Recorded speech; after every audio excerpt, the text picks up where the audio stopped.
Bonjour mesdames et messieurs, voilà. Nous sommes donc sur le stand de The Analog Chronicle pour un talk débat avec différents acteurs. Le grand sujet va être l'utilisation de l'argentique aujourd'hui en 2025. Nous sommes accompagnés de différents acteurs que je vais laisser se présenter dès maintenant.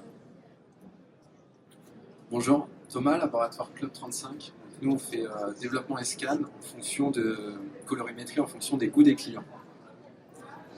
Bonjour, Emmanuel de Justin Labo. Du coup, nous on est un labo en libre service et on donne des formations. Labo pour faire du tirage et du développement. Alors Olivier, Nation Photo. Nation Photo. Nous, ça fait 20 ans qu'on fait de la photo argentique et pas que. Et en fait, il y a Maximilien qui est aussi Nation Photo et la branche Moralab. Ouais. Voilà, je vais vous laisser. Pas encore très à l'aise avec le micro. Hein. Là, ça.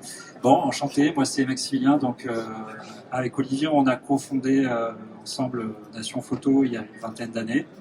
Et il y a 5 ans au Moralab pour pouvoir renouveler le matériel dans les labos. Donc, on s'est attaqué à ce chantier un petit peu fou. Mais nous, notre philosophie, c'est personne ne le fait, ça a l'air impossible, ok, on y va. Donc on a toujours fait comme ça. Pareil en 2003 quand on a commencé avec un labo argentique à une époque où tout le monde nous disait mais vous êtes fous ah oui. Bah oui, parce que bon, tout le monde nous disait mais le numérique arrive, c'est fini l'argentique. Ouais, ok, d'accord. Bon bah a priori non. Voilà. A priori non, on est encore là et on espère pour de nombreuses années. Et en tout cas on fait tout pour. Voilà. Bonjour, moi c'est Jules, je suis ici avec le collectif du coup Argenteur, qui est un collectif de 3 amis, donc Dimitri, Pierre qui a dû partir, et moi-même. Donc nous on est un collectif de photographes passionnés d'argentique, donc on travaille uniquement à l'argentique, que ça soit avec des collaborateurs dans le monde du sport, de la musique et de la mode. Et on a aussi nos projets à nous qu'on développe, donc toujours cet amour de la photo authentique, organique, brute. C'est comme ça qu'on s'est mis à 100% dans la photo et c'est ce qu'on a envie de défendre aujourd'hui. C'est pour ça qu'on est là, pour raconter l'histoire à travers des photos argentiques sur pellicule. Merci pour cette très belle présentation. Moi c'est Dimitri, du coup enchanté, et je suis du coup du collectif Argenteur que Jules a présenté. Et moi je suis Mathieu Gatravo, aussi Mathieu K sur Instagram et tout ça, et je suis photographe. Et il m'arrive aussi de faire pas mal de petites vidéos sur Instagram autour de mes photoshoots et tout ça. Et j'avoue avoir un petit penchant, une petite préférence pour l'argentique en général, même si je travaille aussi en numérique. Les appareils sont moins beaux. Hein. Ah oui, les appareils numériques sont moins beaux, c'est vrai. Donc là, je vais peut-être jouer un peu le rôle du vilain petit canard pour expliquer mon utilisation de l'argentique et pourquoi je pense que le numérique, d'une certaine manière, pourrait être mieux. Mais bon, on va voir. Hein.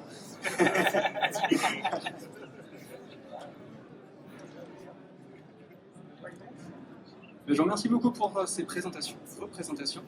Ce que je vous proposais, c'est éventuellement que l'un de vous commence à partager un peu son expérience, ce qu'il va penser de l'argentique aujourd'hui, de quoi c'est bien de commencer, ce que ça peut lui apporter. Et je vais laisser les choses naturellement, éventuellement peut-être quelqu'un qui va vouloir faire une objection, je ne sais pas, avoir enrichi ce qu'il a dit. Parmi vous, qui voudrait commencer? T'as eu un take? Ah ouais, ok.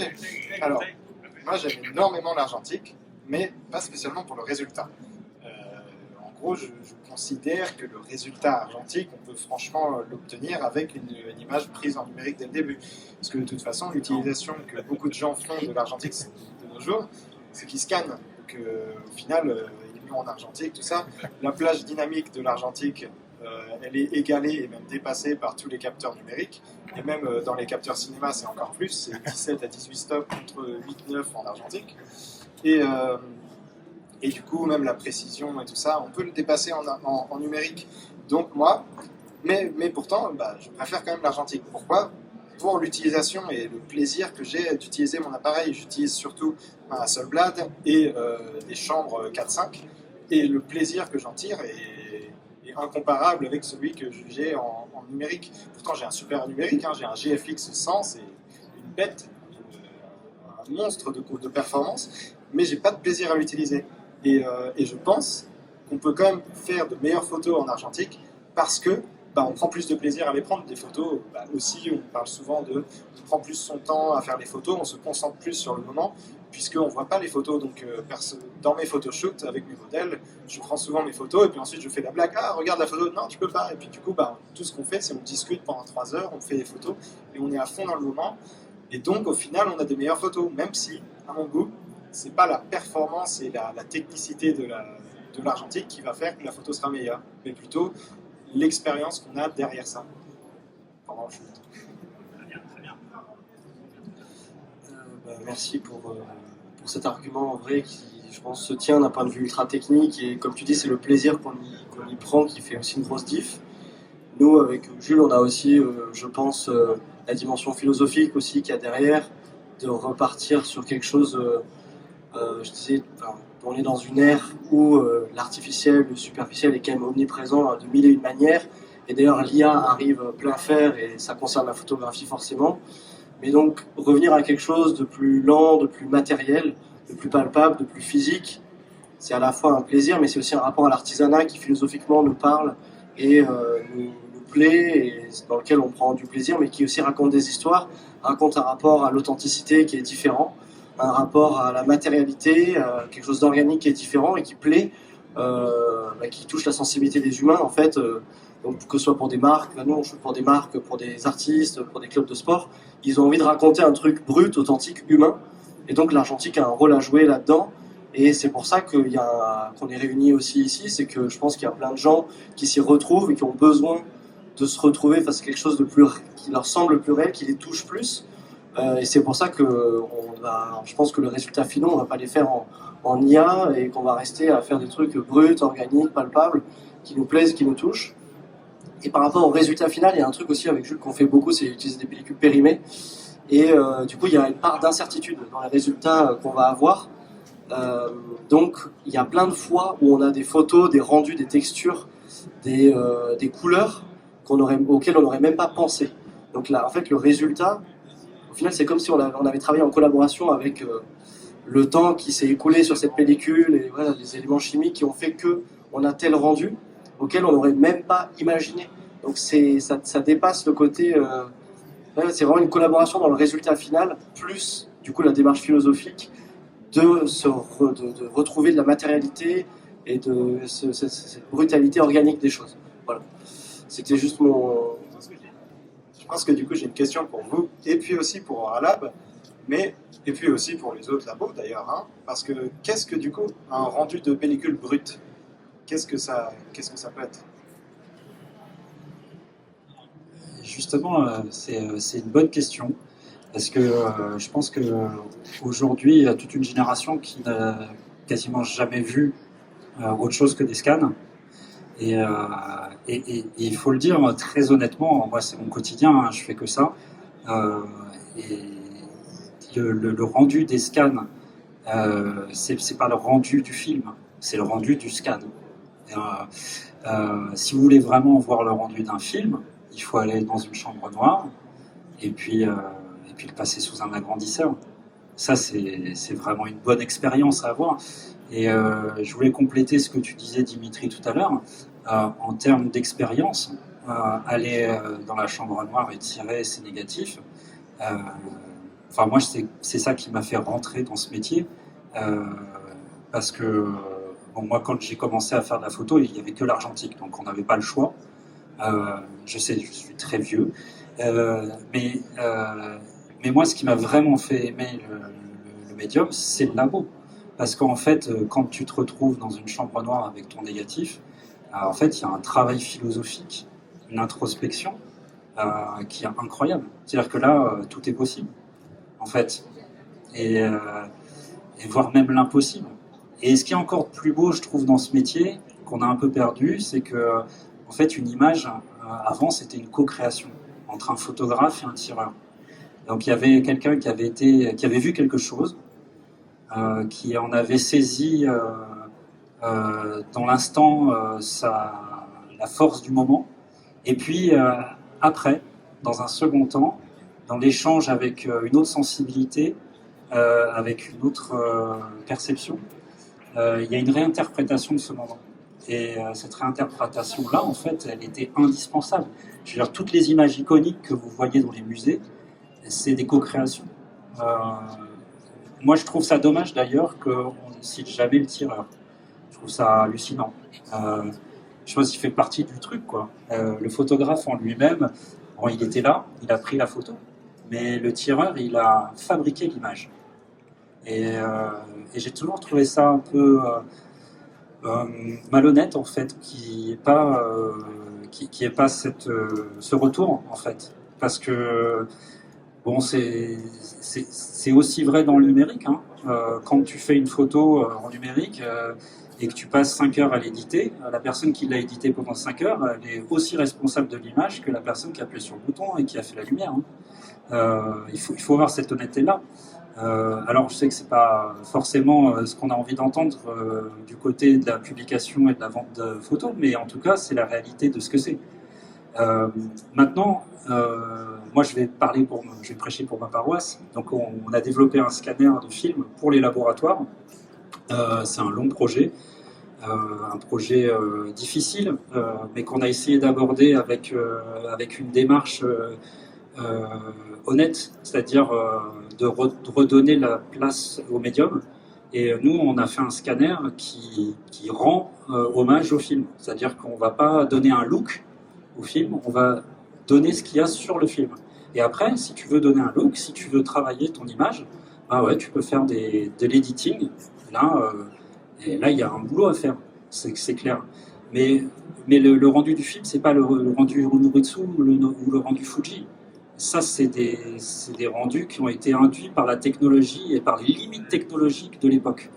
C'est-à-dire qu'on a fait ce qu'on pouvait avec ce qu'on avait en 90, 95. Mais la réalité, c'est que ce qu'il y a sur le film, c'est pas ça du tout. Pas du tout, du tout. C'est une interprétation. Alors, c'est devenu un standard. Et ce qui fait qu'aujourd'hui, on a même des clients qui, quand on leur livre un négatif, un scan trop propre, ils vont me dire mais ça fait digital. Non, c'est pas digital, c'est ce qu'il y a sur le film. Il n'y a pas de bruit, il n'y a pas de grain rajouté par un mauvais capteur.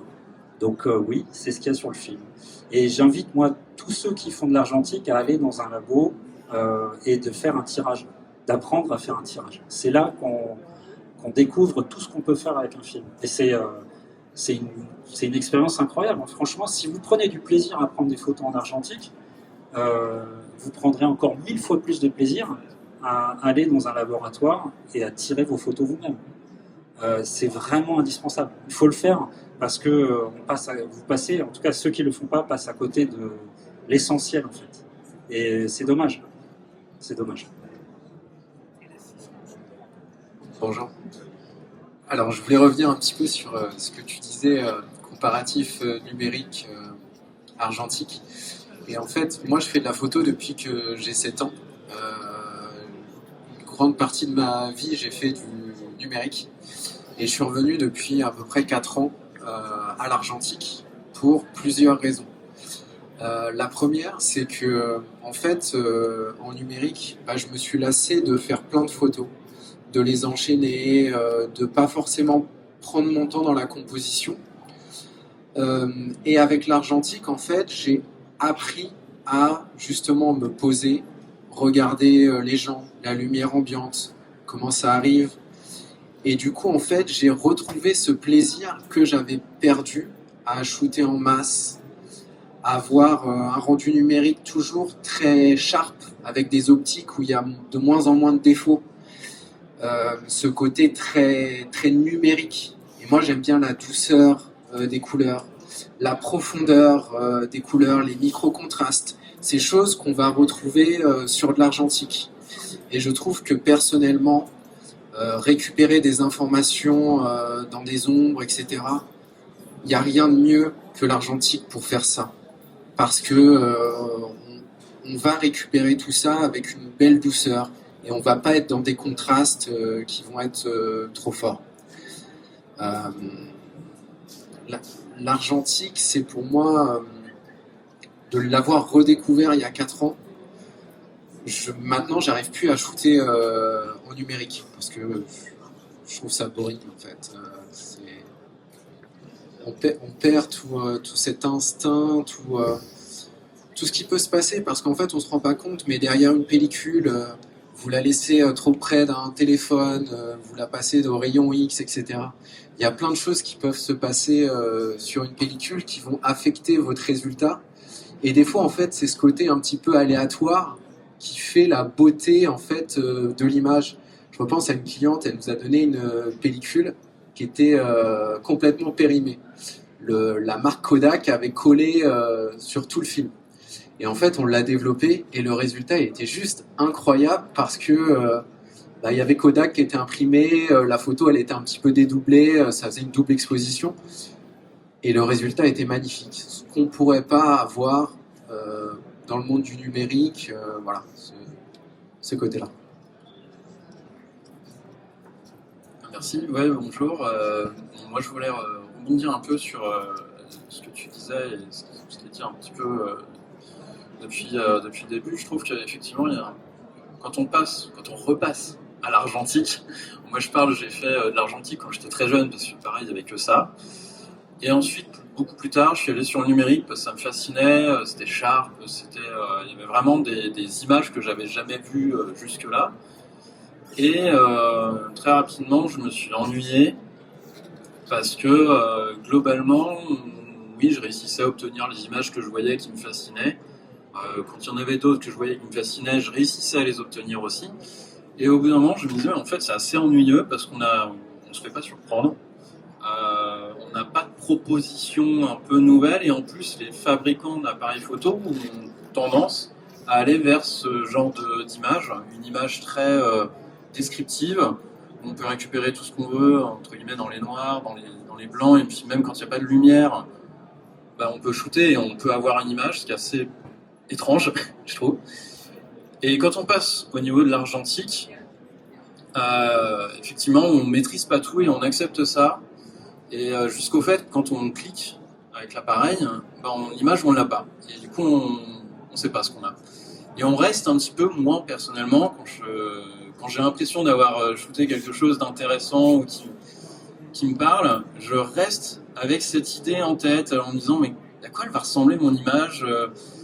Et puis après, plus tard, quand j'ai mon développement, et même encore au développement, c'est pas forcément facile à interpréter, des photos qui m'intéressaient pas quand je les ai prises deviennent intéressantes. Et à l'inverse, celles où j'attendais beaucoup, elles vont pas forcément là où je voulais qu'elles aillent.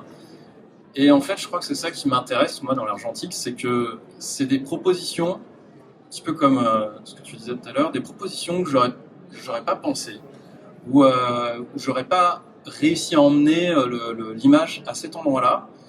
Et ça s'oppose, je trouve, vraiment aux technologies numériques qu'on va nous sortir, qui nous donnent toutes les possibilités.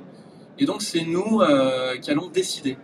Et là, quelque part, dans ces fonctionnements-là, on décide pas tout et on a des propositions qui arrivent et on se dit, ah ok, ça, j'y avais pas pensé. Et quelque part, derrière, on se dit, la prochaine fois, je prendrai la photo. Peut-être je pourrais utiliser cet élément-là. Peut-être je pourrais utiliser le fait que, voilà, quand je bouge beaucoup, quand j'ai beaucoup de sombre derrière, je vais réutiliser cet effet pour obtenir quelque chose qui m'intéresse. Voilà. Je trouve qu'on rentre dans une autre démarche que le numérique. Par rapport à ça, il y a un point que j'adore sur l'argentique, c'est l'aspect réflexion. C'est-à-dire qu'à chaque fois qu'on prend une photo, on note ses réglages, on analyse d'où vient la lumière, et du coup, on peut avoir un résultat qui est plus ou moins bien exposé, qui est plus ou moins bien joli. Mais la prochaine fois, on va se remettre dans la même scène, on se souviendra de la photo qu'on a shootée, d'où la lumière venait, les réglages qu'on avait faits, et du coup, on va essayer de corriger ça. Et ça, ce côté réflexion, on est tout le temps dans l'observation du milieu, on se reconnecte vraiment au moment présent. Et je trouve que c'est ce qui manque dans la société, c'est-à-dire que maintenant, c'est les réseaux sociaux, c'est l'abondance, on peut avoir tout un tas de photos. Mais en fait, ce qui compte vraiment, c'est ce qu'on a autour de nous. ce qu'on peut observer, ce qu'on peut partager, ce qu'on peut ressentir, les rayons du soleil, toutes ces choses-là. Et en fait, de se reconnecter au moment présent, je trouve ça incroyable. Un de mes projets que j'aimerais bien faire, je vous en parle, c'est de pouvoir emmener des passionnés de la photo dans un endroit très reculé où on se reconnecte justement au moment présent. On apprend les vrais plaisirs de la vie en fait. Pas ce qu'on nous apprend sur les réseaux sociaux, la réussite sociale, voilà. Et de se reconnecter, ce qui est vraiment important pour nous. Parce que je trouve qu'on le perd de plus en plus. Et la photo argentique, pour moi, c'est un moyen aussi de me reconnecter au vrai, aux gens, à l'authentique.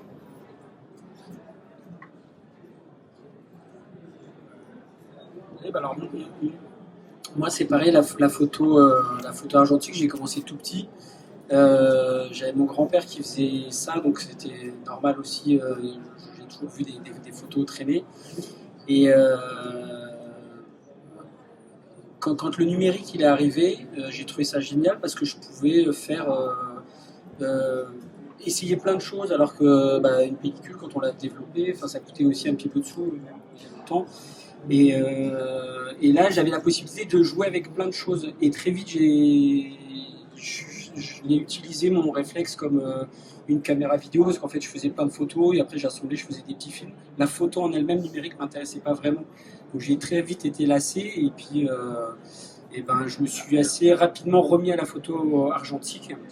Et moi, j'ai commencé avec tous les trucs, l'homographie, toutes ces caméras en plastique. J'ai adoré le côté. Alors, j'ai toujours été nul en technique. J'avais quelqu'un à côté de moi qui, lui, était très fin technicien de plein de trucs. Et moi, ça ne m'intéressait pas vraiment. En fait, moi, ce que je voulais, c'était faire des photos, faire des trucs. Et puis, effectivement, on a le retour une fois qu'on développe son film. On voit des images. Ah, putain, ça, je l'ai réussi. En fait, je ne pensais pas que ça allait faire ça, ça. Et on se retrouve avec peut-être 3-4 photos qui vont être bien. Mais en tout cas, on a passé un bon moment, on s'est fait plaisir, et quand on redécouvre les 36 photos, on se dit, on revit le moment qu'on a eu au moment de la prise de vue. Et donc c'est ça qui moi me faisait vibrer. Et après ça a été donc je me suis retrouvé à travailler dans un labo, donc j'utilisais, il y avait des trucs qu'on n'avait pas vraiment le droit de le faire, mais moi je m'amusais à faire des traitements croisés, faire des bidouiller tout ce que je pouvais, utiliser du film pour re-shooter les diapos, et j'en prenais, je faisais ça avait des rendus assez spéciaux. Je prenais des jetables, je grattais autour, je faisais pour avoir des bords un peu foireux, mettre des caches transparents derrière. Enfin, voilà, c'était bidouiller, jouer avec l'image et avoir des surprises en fait. Et puis après, avec Max, quand on a commencé à faire de la photo, et on a commencé à organiser aussi des concours photo, parce que nous on voulait faire partager ce monde de la photo. Et puis voilà, c'était pour moi c'est vraiment la photo numérique. Moi, ça m'arrive d'en faire encore avec mon téléphone portable, parce que j'ai toujours la possibilité de faire une photo, mais j'ai arrêté le côté mitraillage. Alors, même au début, avec mon réflexe numérique, je choisissais exprès de prendre des cartes mémoire courtes pour être obligé d'être un peu limité, parce que sinon on en fait une comme ça, une comme ça, et au final on perd cet instant un petit peu de l'image et du moment.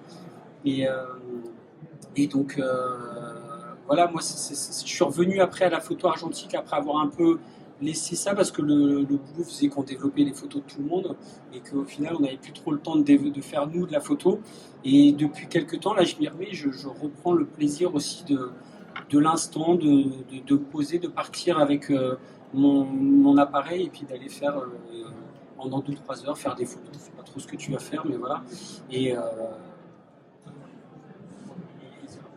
ouais, merci de partager ça avec nous, Olivier. Moi, je pense que d'une manière générale, quand on fait de la photographie avec un appareil numérique, on voit l'image tout de suite. Il y a finalement une dévalorisation de l'instant. Parce qu'en fait, moi j'ai vraiment l'impression quand on fait un portrait par exemple de quelqu'un, ce qu'on essaye de capturer, c'est ce que cette personne représente pour nous, ce qu'on ressent, de ce qu'elle dégage. Si on est plus concentré sur le résultat sur l'écran que sur la personne qu'on a en face de nous, je suis pas sûr qu'on réussisse à transcender quelque chose, quoi.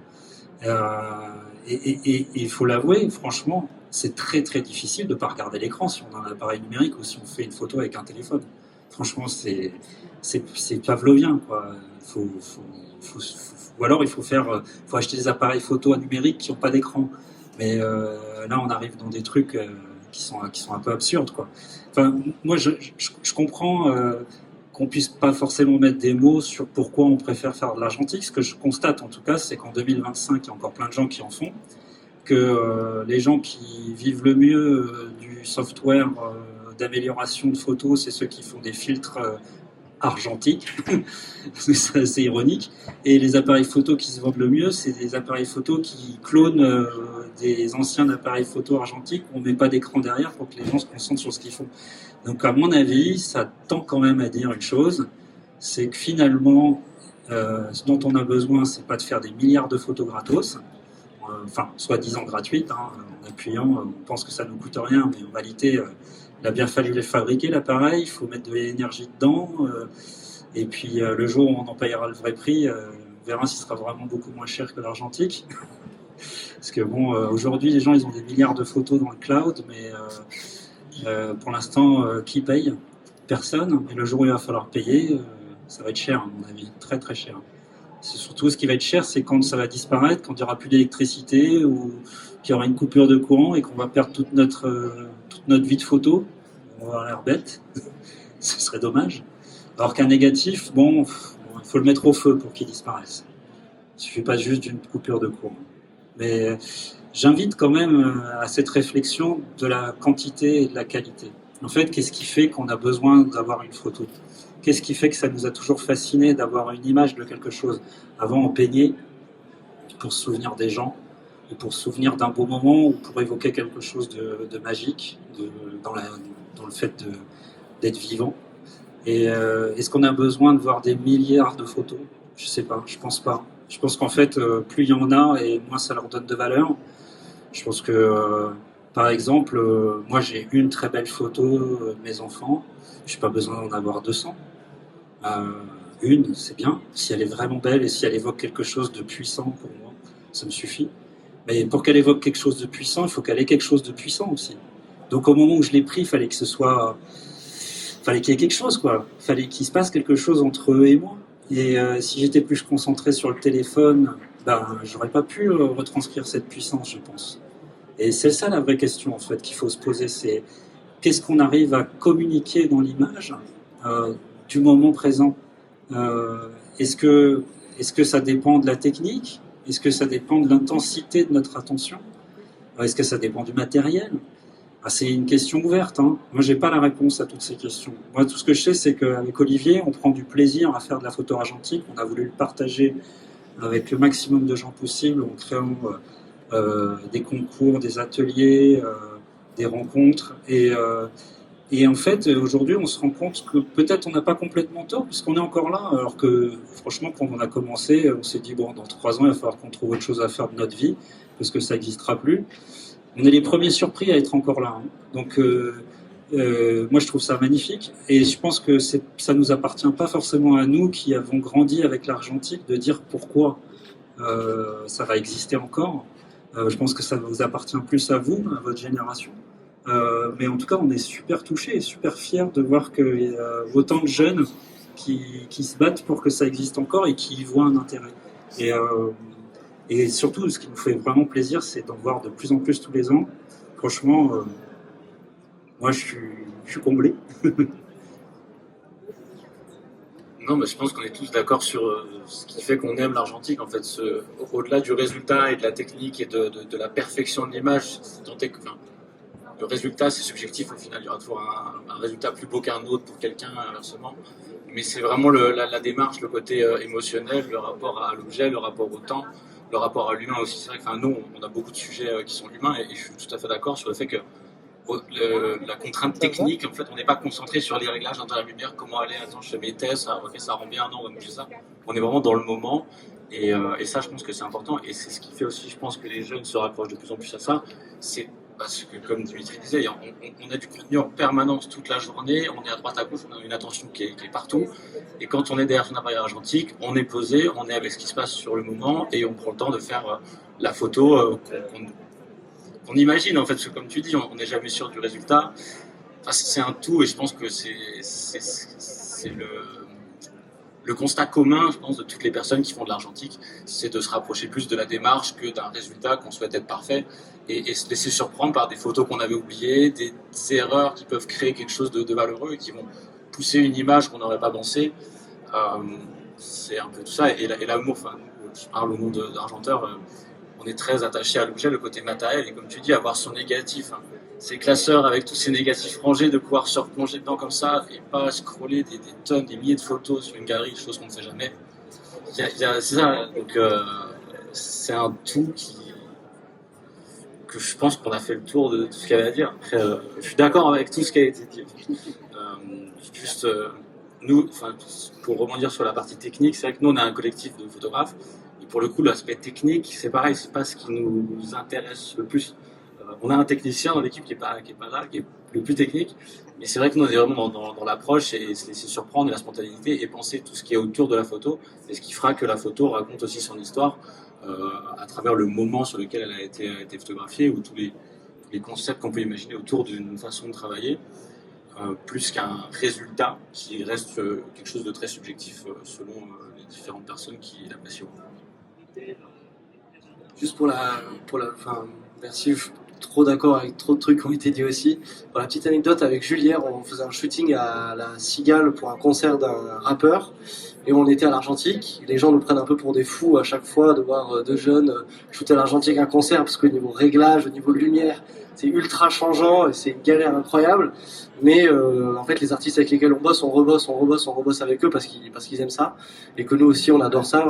Le résultat au final il est là et le moment c'est un exercice en soi qui est particulièrement difficile dans la mesure où on voit les photographes à côté de nous qui voient c'est bon, celle-là je l'ai sous cet angle de profil avec telle lumière, nous on ne sait pas. Et à chaque fois qu'on se voit à la fin des concerts, on se dit tu penses que c'est bon, on est bon, on dit putain j'en ai aucune idée, j'espère que ça va le faire et on attend de recevoir nos photos, on est comme des fous, on se fait un petit apéro, on regarde nos photos, c'est aussi des rituels en fait la photographie argentique et tout ça c'est constitutif d'une culture, de choses qui nous rassemblent, qui nous rapprochent.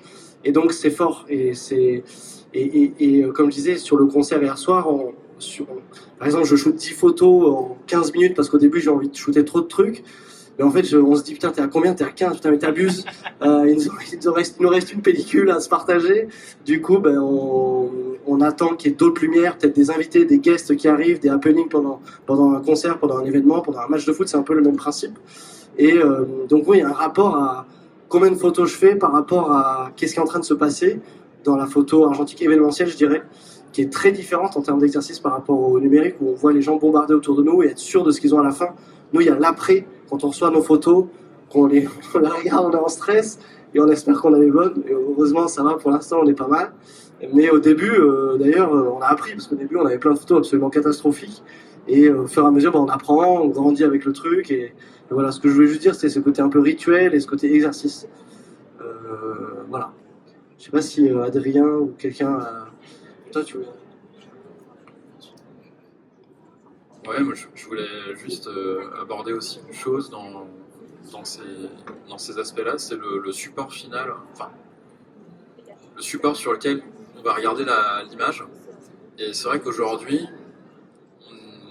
on est tous habitués sur de l'écran.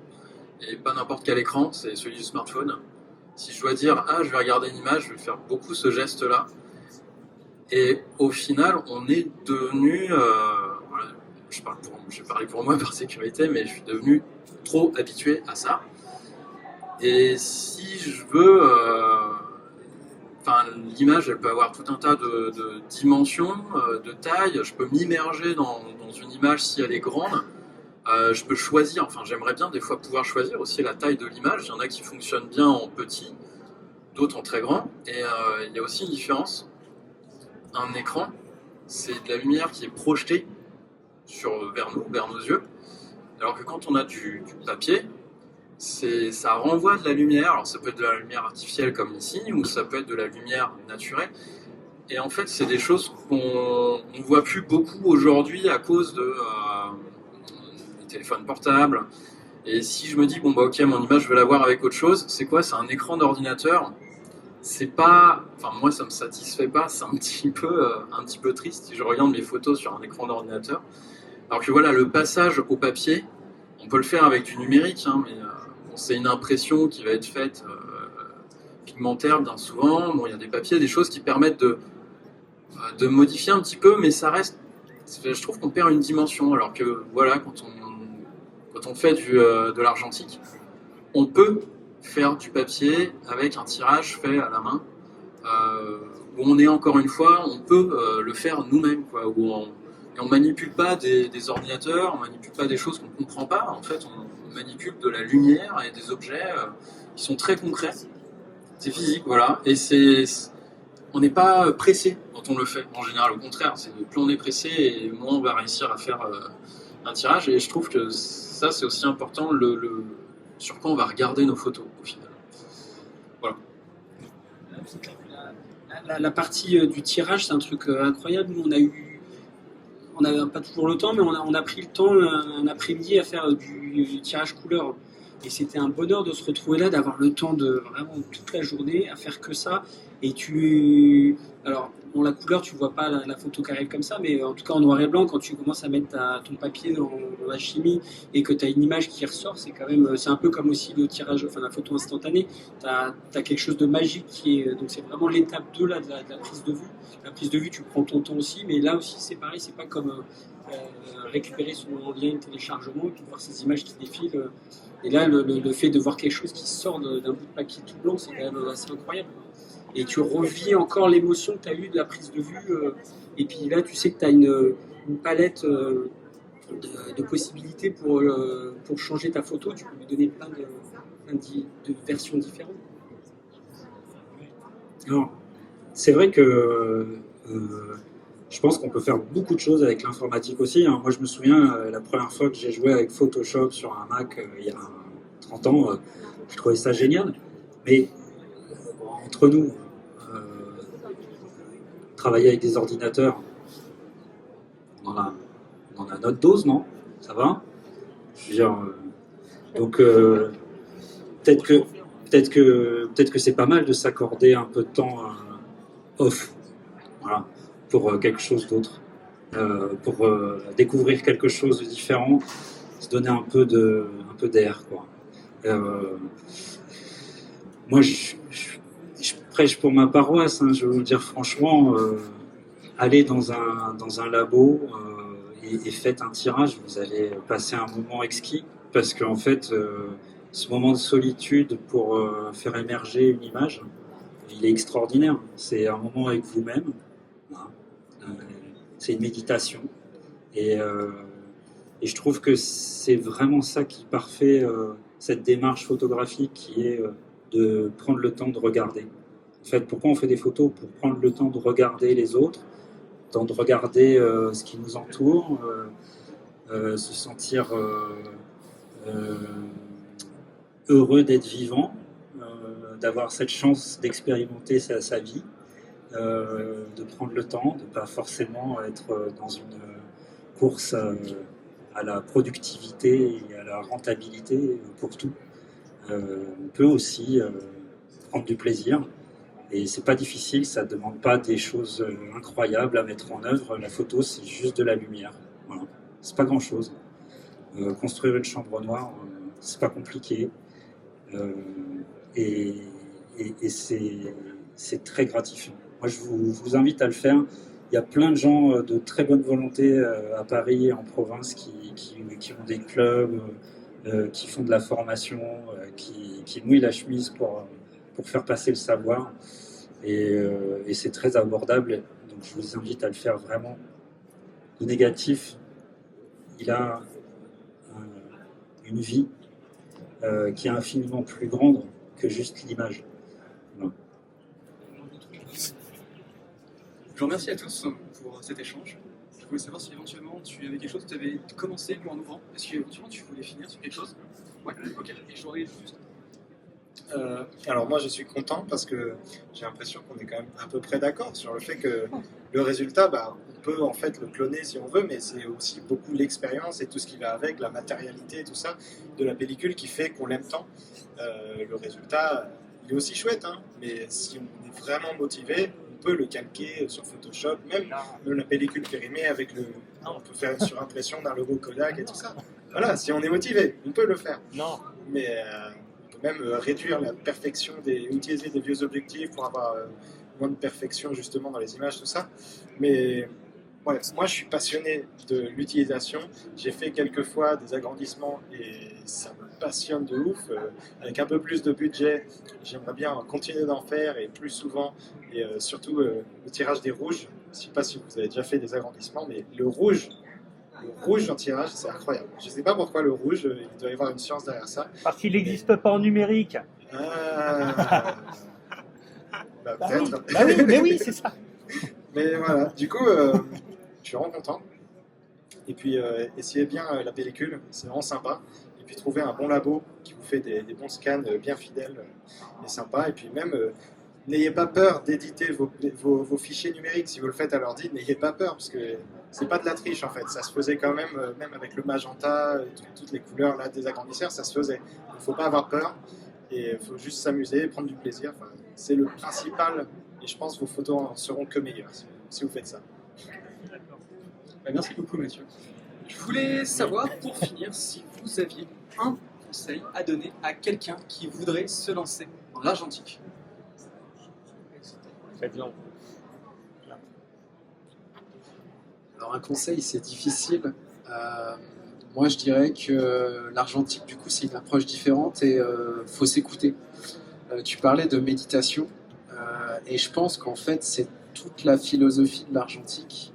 C'est-à-dire que quand on va dans l'agrandisseur, dans la chambre noire, etc., cet état de relaxation, de prendre son temps, de moment présent, de ralentir, etc., c'est hyper important. Donc moi, mon conseil, c'est si vous abordez l'argentique, soyez pas dans cette recherche de productivité. Prenez votre temps, regardez les passants, si vous faites de la street photographie, attendez que la lumière soit au bon moment. Et voilà, soyez dans le moment. Moi, comme conseil, je dirais, il ne faut pas se laisser intimider par l'argentique, par le côté un petit peu étrange aussi et déroutant que ça peut avoir quand on est jeune. Voilà, faut essayer et il y a toujours de bonnes surprises. Moi, c'est ce que j'aurais tendance à dire. Des fois, je prends une photo, je sais même pas ce que je fais et je bouge l'appareil en même temps et la photo est bonne. Je ne saurais même pas dire pourquoi. Donc, faut y aller, faut juste tester. Et, ça marche en général. J'ai pas spécialement de conseils à donner, mais en tout cas de ne pas hésiter à y aller, quoi. C'est pas grand chose. Et de prendre un appareil photo, une péloche et puis de se lancer, quoi. Ouais, effectivement, c'est pas grand chose. Après, je pense que c'est aussi une invitation à l'échange. Du coup, il faut poser des questions, en fait. Faut aller voir les gens qui en font. Et puis, ouais, il faut pas avoir peur. Il faut pas avoir peur d'être ridicule. Il n'y a pas de mauvaises questions. Il n'y a pas de. Même si on arrive au comptoir avec une pellicule qui est complètement sortie et de dire je l'ai gardé bien quand même dans ma main. Mais en fait, c'est ça. Ce qui est important, c'est surtout de se dire que c'est une expérience. Donc, ce qui compte dans l'expérience, c'est pas le résultat, c'est le chemin. Donc, faites des erreurs. En fait, c'est ça, c'est très résilient la photographie argentique. Il faut faire des erreurs. De toute façon, on va sentir qu'on l'a fait et puis on ne pourra pas revenir en arrière. Mais en tout cas, il y a des très belles erreurs. Des fois, on est soi-même une très belle erreur. Ça peut être bien. Non, je suis d'accord, c'est une expérience, donc il faut se laisser la possibilité d'expérimenter aussi, de tester des choses, de tester des pellicules, de triturer un peu les process dont tu parlais tout à l'heure, de se laisser libre et de ne pas se mettre de contraintes matérielles dans ce qui est possible de faire. Nous, c'est quelque chose qu'on fait beaucoup dans notre façon d'approcher la photographie, avec les pellicules périmées, des gélatines de couleurs, des réglages qui ne sont pas forcément se recommander sur le moment, mais qui peuvent donner aussi des résultats qui sont intéressants. Donc, expérimenter, tester des choses et se laisser surprendre par ce qu'on découvrira en labo. Ouais, dans la même veine, je dirais dans cette notion d'erreur et tout ce qu'on peut y mettre derrière, l'erreur parfois crée des choses justement intéressantes et dans un truc un peu aseptisé, très lisse, nous on va chercher aussi les défauts, parce que les défauts c'est un peu un reflet de l'humain, on a tous nos défauts, la photo c'est ça aussi, c'est un reflet de qui on est, on a envie d'aller chercher les erreurs. Et je dirais, de ce que tu disais, que si on rate pas, c'est qu'on n'essaye pas assez. Si toutes nos photos sont réussies, c'est qu'on n'a pas assez fait de trucs bizarres. Donc faisons des choses bizarres, essayons, expérimentons, et on n'en sera que plus touché, je pense. Je pense avoir déjà donné un peu mes conseils, mais aussi une dernière chose, c'est qu'il ne faut pas penser que shooter en numérique, on va utiliser des réglages différents shooter en argentique, on va utiliser des réglages différents qu'en numérique. Les réglages, c'est globalement la même chose. Après, peut-être surexposer un peu, mais ce sera la différence par rapport à sous-exposer en numérique pour garder les détails si on veut avoir des détails partout. Mais globalement, voilà, faut pas penser que c'est tellement différent dans l'utilisation des réglages et la mesure de la lumière. La lumière, ça reste la même lumière, que ce soit en numérique ou en argentique. J'ai envie de conclure avec tout ce que vous avez dit, que l'erreur est humaine. On est humain à utiliser des outils comme l'argentique. Je vous remercie beaucoup pour votre dialogue. Je pense qu'on peut vraiment tous les applaudir. Merci beaucoup. Merci. À très bientôt pour de nouveaux talks.